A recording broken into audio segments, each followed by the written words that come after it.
Hello, phone తీసుకెళ్లి మీ సీటుకి. ఇంతకీ మీరెవరు సారు? నేను ఆయనకి తెలుసు. అర్జెంట్ అని చెప్పు. పేరు చెప్పకుండా ఫోన్ ఇస్తే మా సేటు కోపడతారు. ఏయ్, బాయ్ నుంచి ఫోన్ అని చెప్పు. ఎవరికి బాయి? మా సేటుకు బాయా, చెట్టు పెళ్ళానికి బాయా? నేను ఖల్లీదిని మాట్లాడుతున్నాను. ఇంతకీ నువ్వేం చేస్తావు? నా గురించి తెలీదా నీకు? టీవీలో చూడలా? టీవీలోనా? ఏ సీరియల్లో వస్తావు? మారుతుంగా సాలి. కేకరేకొచ్చా? నేను దహిస్తుందే పోను. సరే, మీ సేట్ ఇంట్లో ఉన్నాడా లేడా? ఇంట్లో లేడు, బయటకెళ్ళాడు. కార్ బయట ఉంది.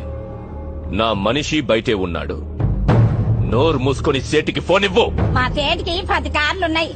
ఏ కార్లో ఉంటాడో, ఎక్కడికి పోతాడో నీకేం తెలుసు? సరే, నంబర్ చెప్తాను, రాసుకొని సేట్ వచ్చాకివ్వు. చెప్పు. 00 తెలుగులో చెప్ప. 0